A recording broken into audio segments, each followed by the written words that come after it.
In many respects, the condition of Russian serfs resembled that of black slaves in America. They were regarded as a human subspecies by their owners. The time has come for us to talk about the terrifying American crime of slaveholding. In the Russian world, and yes, in the modern European world, and even in the American world, this is considered America's original sin. Americans supposedly became so wealthy because they bear the mark of a terrible history of slaveholding colonization and the destruction of Native Americans. We will talk about the Native Americans another time, I promise. Today we will focus on the most terrible American original sin, the one Americans want to atone for, but cannot. It is impossible to atone for these horrific crimes against morality and humanity. Slaveholding. To me, it sounds very strange, simply strange, illogical, absurd, especially when these words come from people who claim the moral authority of the Russian Empire. So let us take the year 1800, when the Russian Empire had 22 million slaves, the same kind of slaves who lived in the United States. At that time, the year 1800, the largest number of slaves in the world, within a single country, was in the Russian Empire. The Russian Empire was the most terrible slaveholding state. In the United States lived 4.5 million people in total. Slaves, non-slaves, free people, white, black, yellow, brown, everyone. In the United States at that time, there were 4.5 million people, of whom 850,000 were black slaves. Now, many people will start jumping in their chairs and on their couches, shouting that a serf peasant is not the same as an American slave. That is complete dog nonsense. There was no real difference except for a few nuances and details. There were different laws on paper. I will not go into the de jure aspect. But what matters for us is that they lived in absolutely identical, practically identical, rightless conditions. In the year 1800, at the end of the 18th century, after Catherine adopted certain laws, the Russian peasant, and after the encirclement of Ukraine, the Ukrainian peasant as well, in terms of condition and rights did not differ in any way from American slaves. He could be sold with land or without it. He could be raped or killed, and although in both places there were formal punishments for killing peasants, no one enforced them. His property, if he had any, could be taken away. He could be forcibly married or separated from his family, and in both cases the living conditions were absolutely identical. I emphasize not de jure, but de facto. Which brings us to the first essential question. Which of these two populations, American slaves or Russian serfs, who were also slaves, lived better over 50 years? The number of American slaves grew from 850,000 to 3.5 million, a tremendous increase. And during the same period, which we will talk about a little later, the import of black people into America was banned. Why did I choose this period? Because for the most part, excluding contraband arrivals, this was natural demographic growth. In Russia, over this same period, the serf population grew from 22 million to 28 million. So the population grew in both places, though the rate of growth was different. This is a biological fact. It was easier to live, survival was higher, mortality rates were lower, and life expectancy was longer for American slaves than for Russian and Ukrainian serf peasants.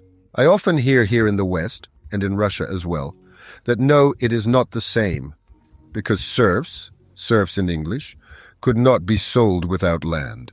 That is complete dog nonsense. I urge you once again to reread Nikolai Gogol's great play Dead Souls.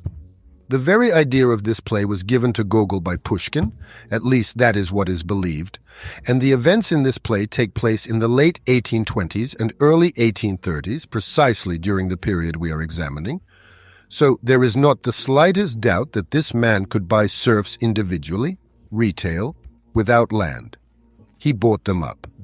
There were no restrictions on this. Stop spreading this nonsense. A question arises. Why was he buying these dead souls? What was the essence of this scheme? The essence of the scheme was that there was a census. In theory, it was conducted every 10 years, but in reality, it was irregular. And based on this census, owners of serfs paid a poll tax, a tax for each soul. That is why we know well how many of them there were. Since the time of Catherine, this had been a source of state revenue. They paid only for the male head, meaning only for the head of the household, and the approximate amount, which varied slightly, was generally about 1 ruble per year. That was the poll tax. So what was Chichakov's scheme? It consisted in the fact that he was buying dead souls, people who officially, until the next census, were considered alive, and for whom their owners had to pay the poll tax. Thus, Chichakov was taking off their hands, practically for free, something that caused financial losses for their estates. The question arises, why did Chichakov need this? The answer is completely obvious. During that period, the state distributed arable land cheaply or for free in certain newly conquered regions. This included the south of Tavria, the area where fighting is taking place today. This included Bessarabia, the Odessa region, what is now the Odessa Oblast, as well as the Urals and the foothills of the Caucasus, what is now the Rostov Oblast. If you showed that you had purchased souls, without any land, simply that you had them, that you had bought them, you could receive land from the state on preferential terms, and you could obtain a loan from banks for developing and cultivating those territories. This was the essence of Chichakov's scheme. By receiving money from the bank, he created a fictitious colony, that is, a slave owner who supposedly transported his peasants to the newly granted lands, then sold this land to someone else, received money from the bank beforehand, and disappeared. That was the essence of the fraud. But let us return to comparing slaves in America and in Russia. In America as well, in most states, and here each state was different, people paid a poll tax. Sometimes the tax depended on the assessment, on how skilled or unskilled the slave was. They did not pay for children. They paid less for women, meaning it was an income, or rather a property tax.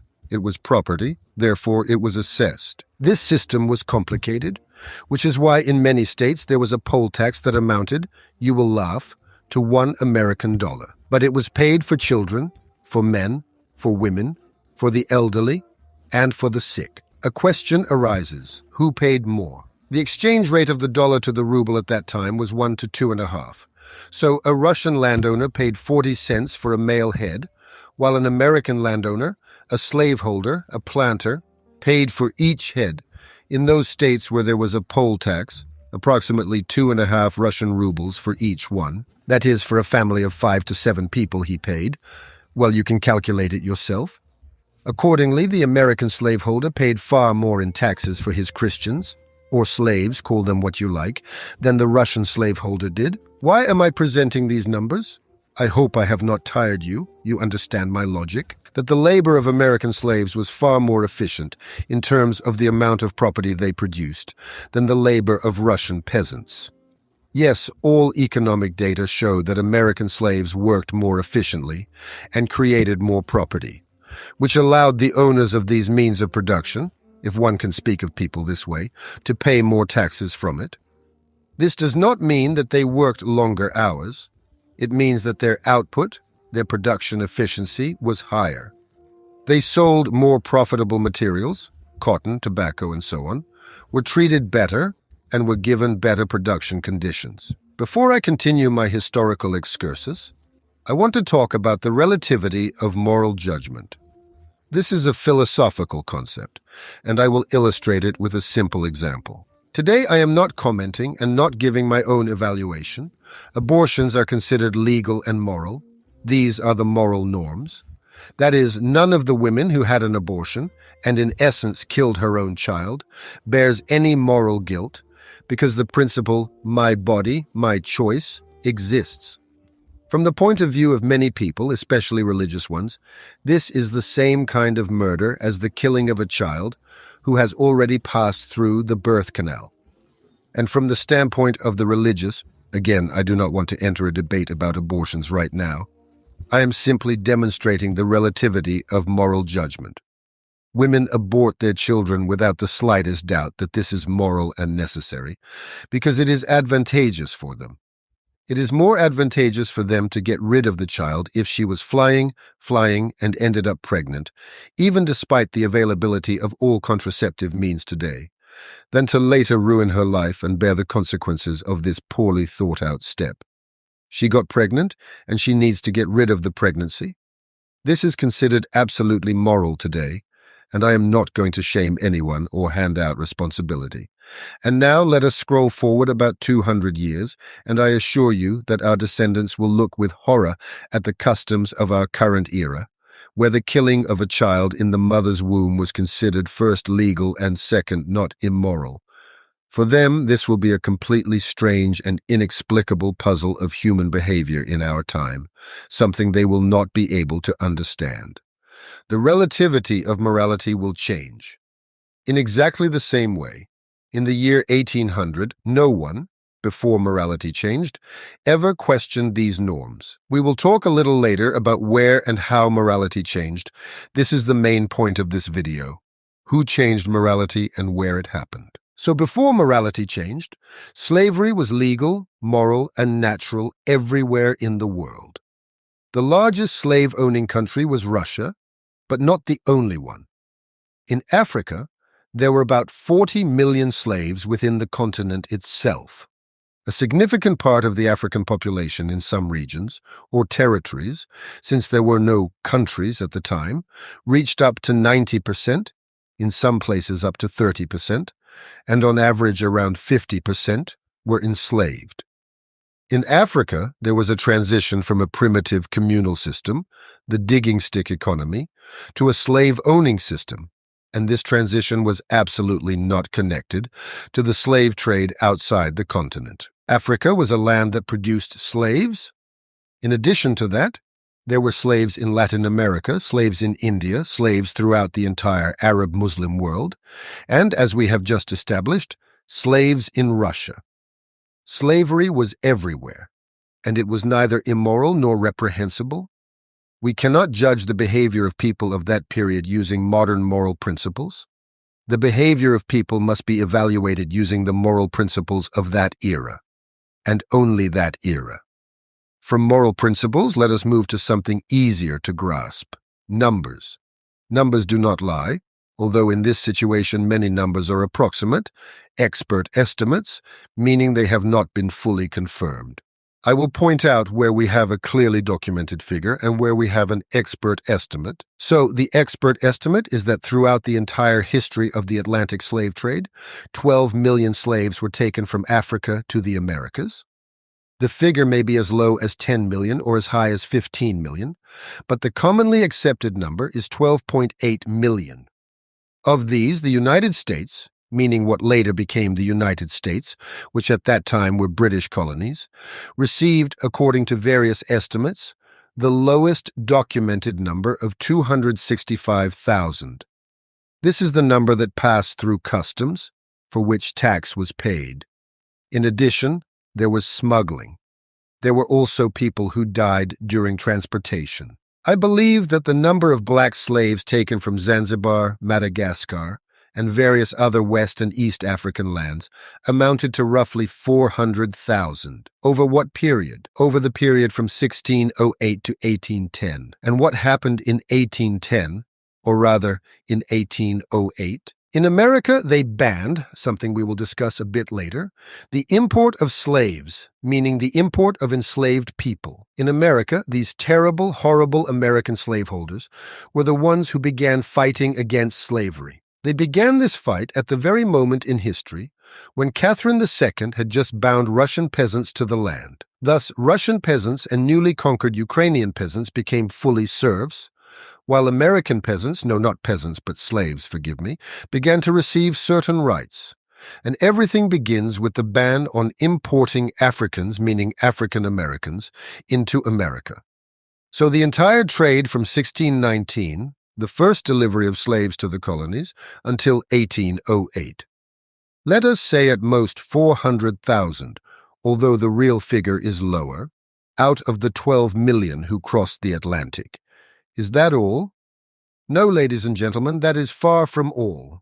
Where did the remaining millions go? Brazil imported 5 million. The British Caribbean islands absorbed 2.5 million. The French Caribbean islands absorbed 1 million. The Spanish Caribbean islands absorbed 1 million. The Danish Caribbean islands absorbed 500,000. And the United States, as I said, imported from the lower bound of 265,000 up to 400,000, and so on. And why did Brazil, and Jamaica alone, import 800,000? That is, into America they brought 400,000 at most, but Jamaica received 800,000. Because in America the survival rate was the highest, the lowest survival rate was in Argentina at the silver mines, where it was 3 to 4 years. The average was 10 years. That is, from the moment of arrival. If a slave did not die immediately from harsh conditions, the different climate and diseases if he survived the first year, then on average he lived up to 10 years at most. But in America, in North America, what later became the United States, they lived much longer. Let me remind you that the average life expectancy at that time was 40 years. Among whites and among African Americans, it reached 25 to 28 years on average. This is an average figure that includes child mortality and everything else. So is that all? No, that is far from all. Another not yet established number, estimated by various experts, is that from 8 to 12 million African slaves were taken to Muslim countries. Here it is very difficult to calculate, because there existed the so-called Indian Ocean slave trade, meaning the transport of slaves across the Indian Ocean, which according to various estimates amounts to somewhere between 9 and 17 million, ideally speaking. In addition to that, they were dragged across the Sahara, another 6 million. These were all the same African black slaves, the very same people. And there was essentially no record-keeping there, unlike in the British colonies, where customs duties existed, where people were transported and imported with documentation. Here everything happened however and wherever, so these are all approximate estimates. And here the next principle comes in: whom do we count, gross or not? Do we count those who were taken out or those who actually arrived? From the standpoint of trade with Arab countries, the numbers differ significantly because the Arabs preferred to purchase eunuchs. A boy at the age of 10 to 12 was castrated. There was partial castration when only the testicles were removed, and there was full castration. And the survival rate in such cases was roughly 10, sometimes 15%. Pain shock, unsanitary conditions, blood loss. There was nothing to bandage or clamp properly. All of this led to the fact that the vast majority, 85 to 90%, of castrated young males died. So when we say that 8 million people were taken from Africa to Arab countries, count how many were drained of blood, tortured, and killed before those eunuchs ever reached these Arab lands. Is that all? No, ladies and gentlemen, that is far from all, because the word slave itself actually comes from the word Slav. Yes, that is exactly so. Beginning roughly in the 9th century, the word first entered Latin, and later what is now Italian, and then made its way into English. Slave means Slav, and here you may ask, what do Italians or Latins or Genoese have to do with this? And then you can go to Sudak and look at the Genoese fortress. This specific fortress, as well as other Crimean towns, were the source and the site of the largest slave trade in the world. According to various estimates during the Middle Ages, from the Slavic Black Sea region, precisely where Ukraine is now located, between the lower bound of 1 million and the upper bound of 3 million people were taken away. Again, no one counted them precisely. There are no exact records. So, the slave trade in the world did not exist only between the United States and America, the United States and Africa, which is what I am trying to demonstrate or show. Economic slave trading, back and forth, existed everywhere. Slaves were used on galleys. In Sweden, Russian prisoners were used as galley slaves. In Turkey, they were used. In Genoa, they were used. There is nothing even to say about sexual violence and the sale of people into sexual slavery. And where did they come from? Who captured them? They were captured by the Nogai Tatars and by the Crimean Tatars. That is who seized them, carried them off into captivity, carried them off into slavery. Slaves, fair-haired, blue-eyed slaves. And during the uprising of Bogdan Khmelnytsky, he had established military relations with the Crimean Tatars, with Khan Giray. He was supposed to pay him in gold, but he did not have that much gold, so an alternative deal was made. Instead of payment, Khan Giray would take slaves. In theory, they were supposed to take Poles and Jews, meaning non-Orthodox people. In reality, they took everyone without distinction. How many Slavs were kidnapped into slavery during the Khmelnytsky uprising? This number is known. It is fairly well documented because they were sold to the Italians, and the Italians kept written records. And during the period of the Khmelnytsky uprising, this amounts to about 70,000 slaves. 70,000. Have you ever heard of this tragedy? The tragedy of those carried off into slavery during Bogdan Khmelnytsky's uprising, Jews, Poles, Catholics, and Orthodox Christians. Have you ever heard of it? 70,000. That is, I'm telling you that in America, over the entire history, over 205 years, they brought 250,000, give or take, up to a maximum of 400,000, while here, in only 10 years, 70,000 people were carried off. And no one knows about this. Why? Because the theory of American slaveholding has been used since the time of Lenin. Lenin invented it, as a club with which one could beat Americans over the head. So today we will examine this bogeyman, this horrifying, completely immoral, completely historically baseless bogeyman invented in the Soviet Union and then picked up by brainless socialists here in the West. So let us return to the year 1800. The population of Africa was about 95 million. Again, this is an estimated figure. There was no population census. Of these, roughly 50 million, again an expert estimate with no census, were slaves. Where did they come from? They were sold into slavery by their own parents, and mostly as a result of wars and kidnappings. 50 million Africans in the year 1800 were slaves. From this region during that period, roughly up to 300,000 slaves per year were exported. All the rest lived and died in Africa. White people had nothing to do with these slaves. White people could not set foot beyond the shores of East or West Africa because they would die instantly from malaria, against which the African population had immunity. Therefore, to claim that some white people were responsible for slavery in Africa, and especially American whites, is complete nonsense. Slavery in Africa existed without any whites at all, and thus Africa exported this terrible commodity of human beings. Today this is immoral, of course, but at that time it was normal. It was an accepted norm. Throughout the entire history of Africa, as I have listed for you, about 30 million people were taken out of the continent, which is an insignificant percentage compared to the number of slaves who were exploited and died in Africa itself. Of these 30 million who were taken both eastward and westward, only, let us say, 400,000 at most ended up in the United States, and in 1808 their entry was banned. We will soon discuss why they were banned. But what is interesting is this. If in the year 1800 there were 800,000 African Americans, then by 1850 there were, as I already mentioned, 3.6 million. Calculate that population growth rate. And what was happening in Africa?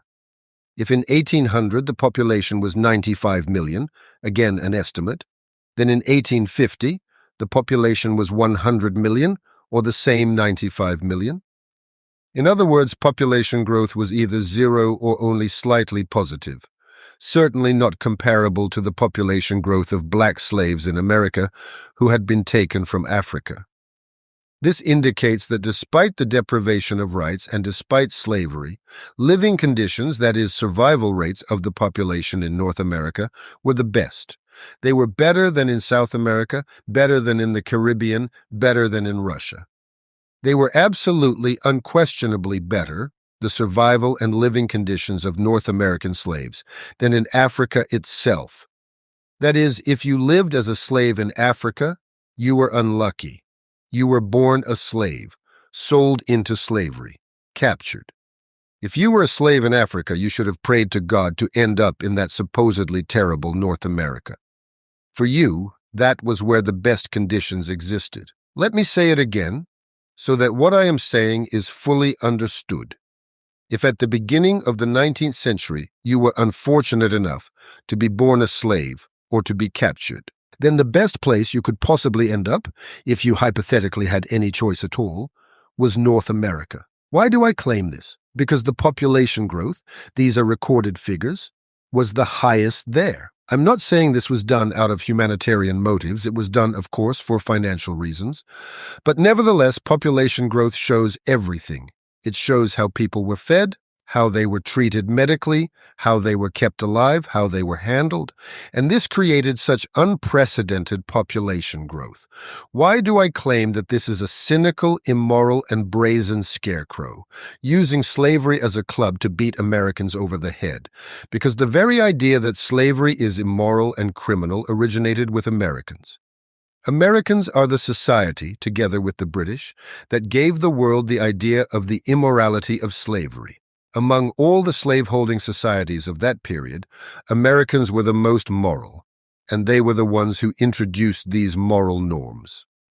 Before we move on to explaining why this happened, let us look at the facts, bare facts and dates, of when the northern states declared slavery illegal. The first was Vermont, which declared slavery illegal in 1777, Massachusetts in 1783, New Hampshire in 1783, Connecticut in 1784, Rhode Island in 1784, New York in 1799. These are the years when the northern states, by law, banned slavery and emancipated all slaves. New Jersey in 1804 and Pennsylvania in 1780. I refer to Catherine's decree, but let us begin with Uriyev Day. So, on the 29th of January 1649, at the Zemsky Sobor, a decree was adopted that abolished Uriyev Day. There you go. Farewell, Father Uriyev Day. Which prohibited peasants from moving from one landowner to another. That was when peasants became serfs, but they still had rights. They could submit a chelobitnaya. They could petition against their owner. Thus, they had some minimal rights. And if they were treated unlawfully or against established rules, they could seek in court, in a primitive court, some remedy, some improvement of their condition. What happened under Catherine? She issued the decree on serfs in 1767, which stated, I quote, "If anyone dares to file a complaint against his landowner, and especially to Her Majesty personally, he shall be whipped and immediately sent to penal servitude in Nershinsk for life." That is, rights formally remained, but any attempt to defend these rights was punished by hard labor and flogging to the point of death. Therefore, all minimally existing rights of serf peasants, formally existing only on paper, were effectively eliminated by this decree, or rather by this ukaz of Catherine. This document was issued on the 10th of August, the 30th of July in the Old Style, in 1767. What is interesting is that during the drafting of this decree, Catherine herself considered another approach. She insisted on the idea that peasants could have property, the right to property, that they could accumulate money for their own redemption, and that they could buy their own freedom. But this was completely crushed by the nobility. And as a result, this very progressive empress adopted one of the most horrifying laws.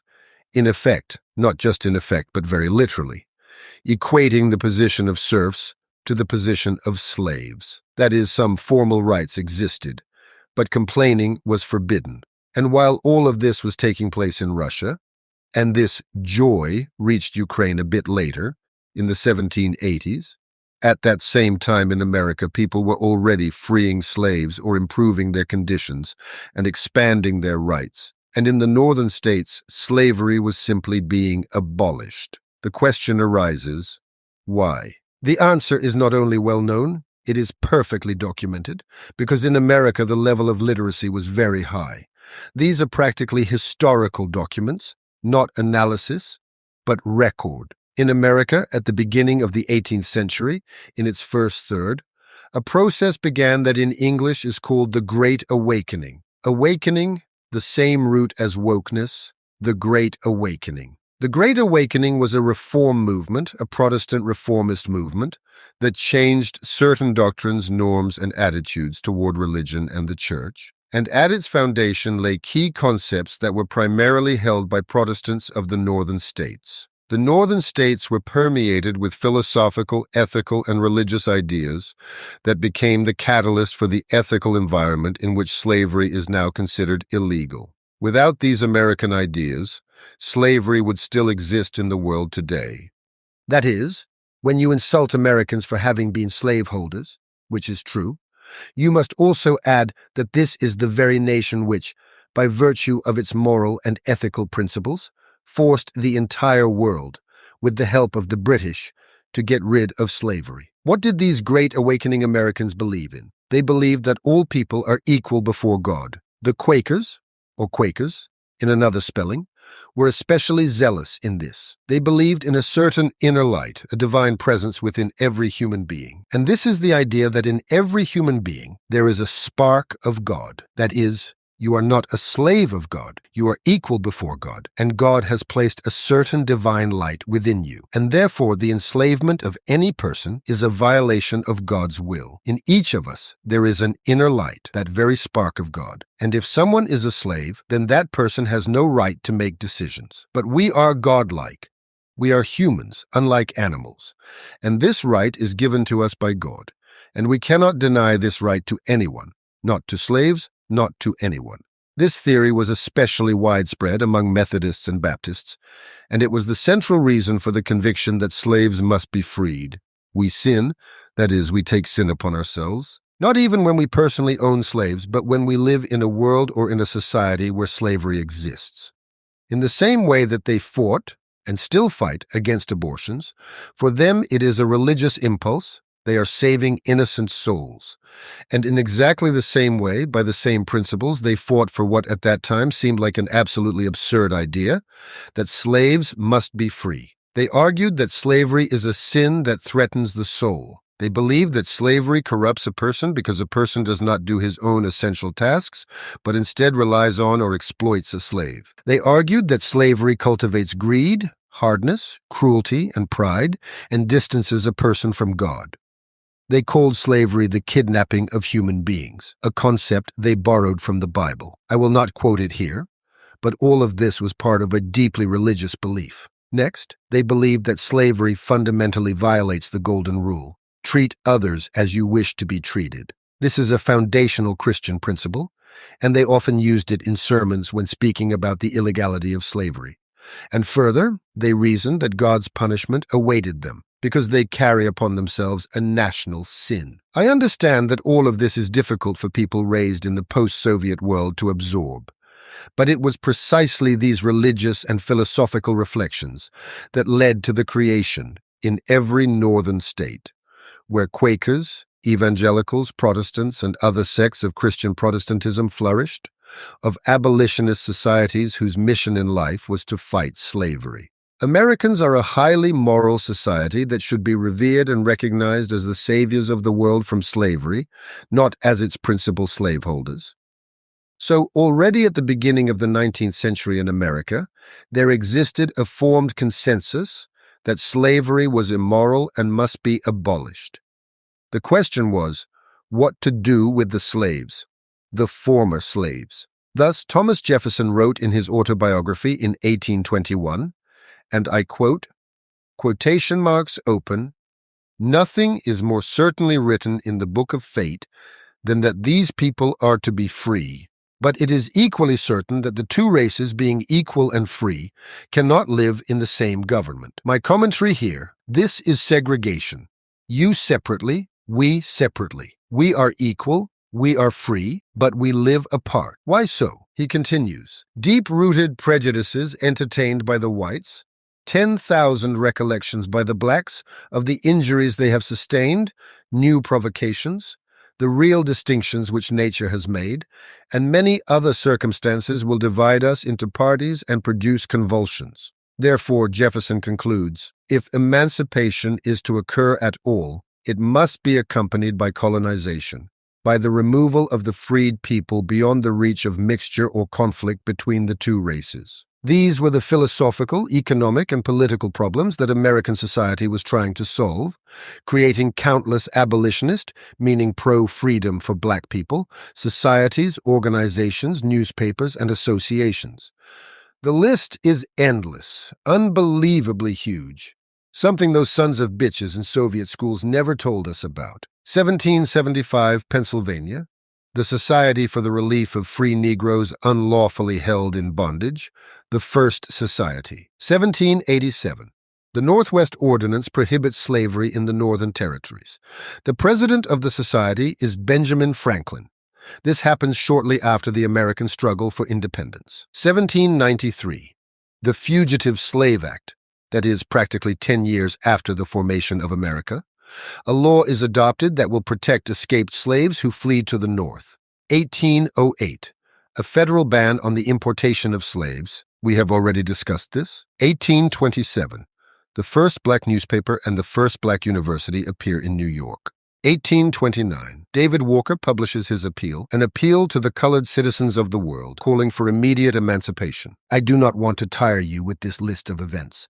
They occurred every year. The nation is splitting apart because the greater part of the nation wants to free the slaves. Give Americans the credit they deserve.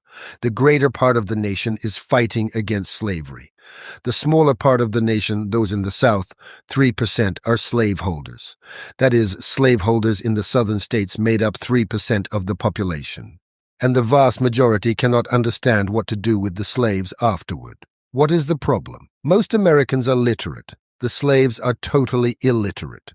Most Americans possess trades and skills. The slaves do not possess such trades or skills. Slaves were people who, for the most part, although there were, of course, natural exceptions, had been taken out of Africa from a primitive communal or early slave-owning system from the Bronze Age. American society at that time, in terms of its level of sophistication, the complexity of its social relations, its level of political rights, political literacy, democracy, and so on, surpassed today's Ukraine. How could these two populations be mixed together? No one knew what to do about it. This was the main and central difficulty. When George Washington died, he published his will. He freed some of his slaves and left others in bondage. What was the criterion? It was his personal judgment. He knew all his slaves. He had fewer than 100 people. Who would be able to survive in this free, competitive world?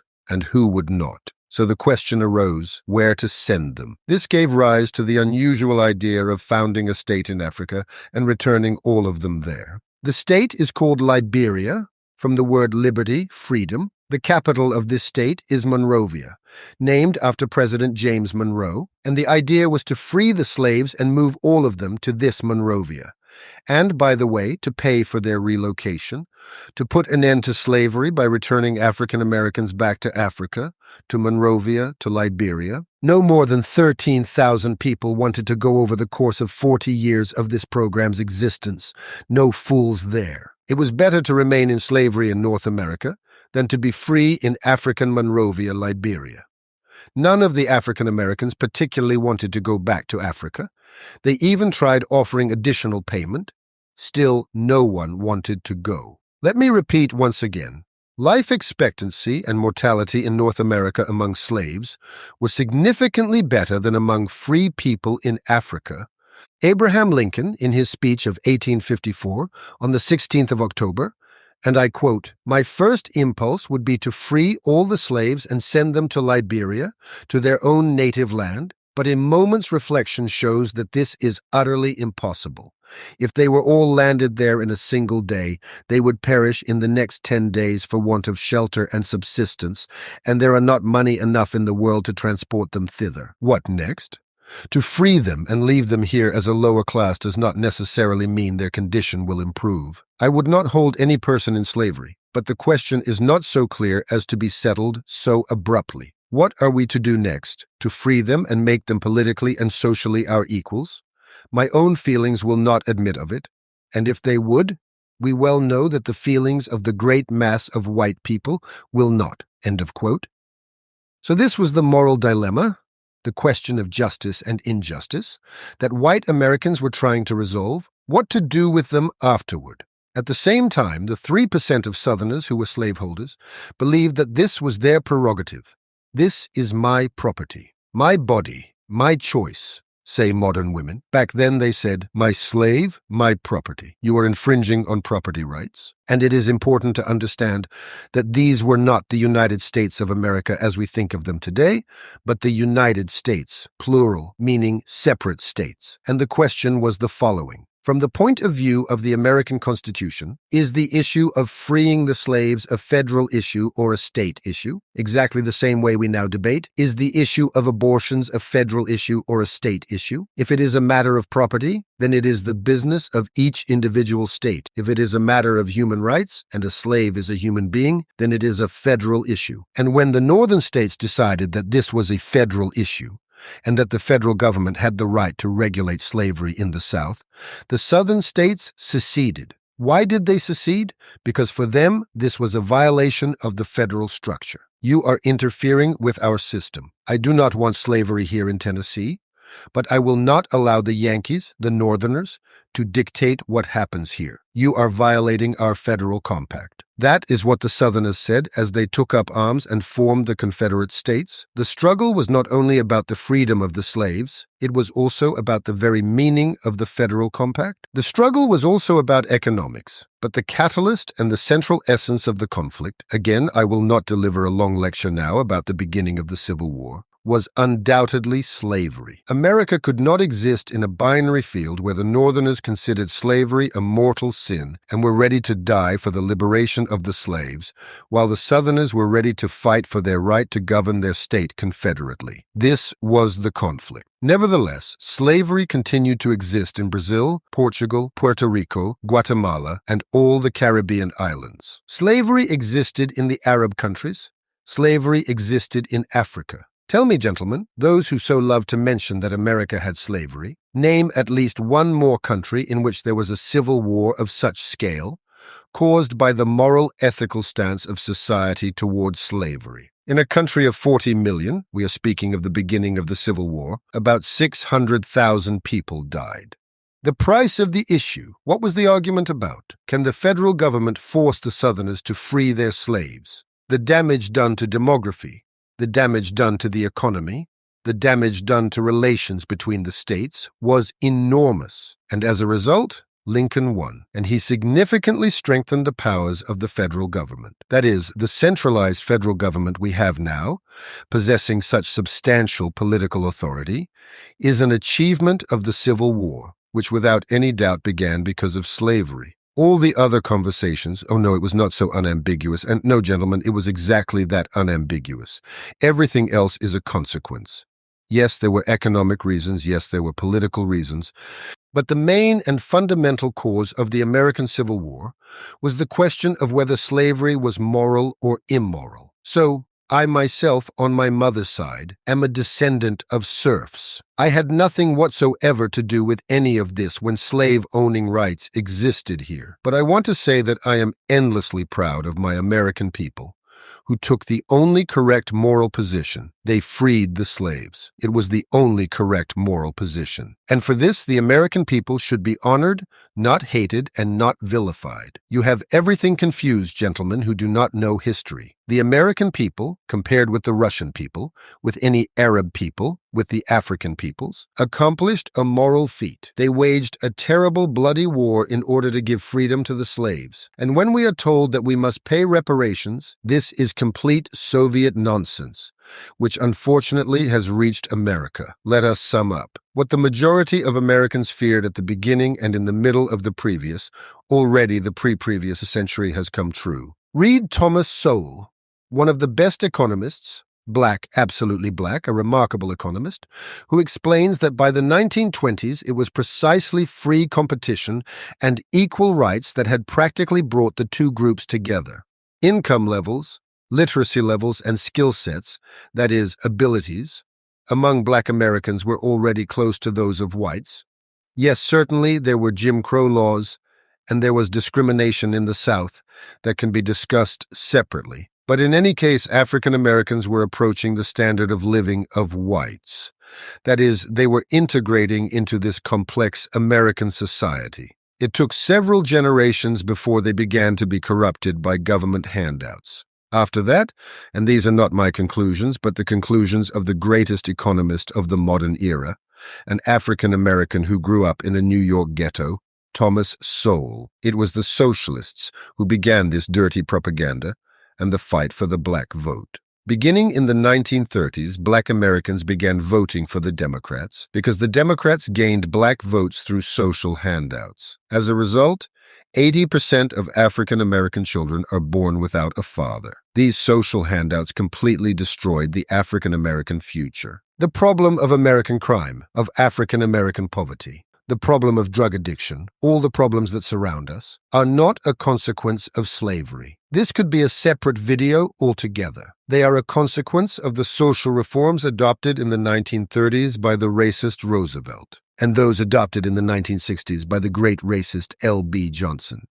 Both of them were racists, Democrats, but racists, and accordingly both of them, while buying the votes of black Americans, created a lumpen proletariat, that is, a class of professional poverty that is now destroying America. This is not the achievement of black Americans, it is their tragedy. They were turned into political slaves. They are slaves of the federal government, only now the situation is reversed. They are paid miserable benefits in exchange for voting for those very benefits, while many survive through prostitution, drug addiction, drug dealing, and so on. The Ku Klux Klan and the Democratic Party, that is the party of slaveholders. The Republican Party is the party of freedom, and of the freedom of black Americans. It arose with the slogans of freedom for black people.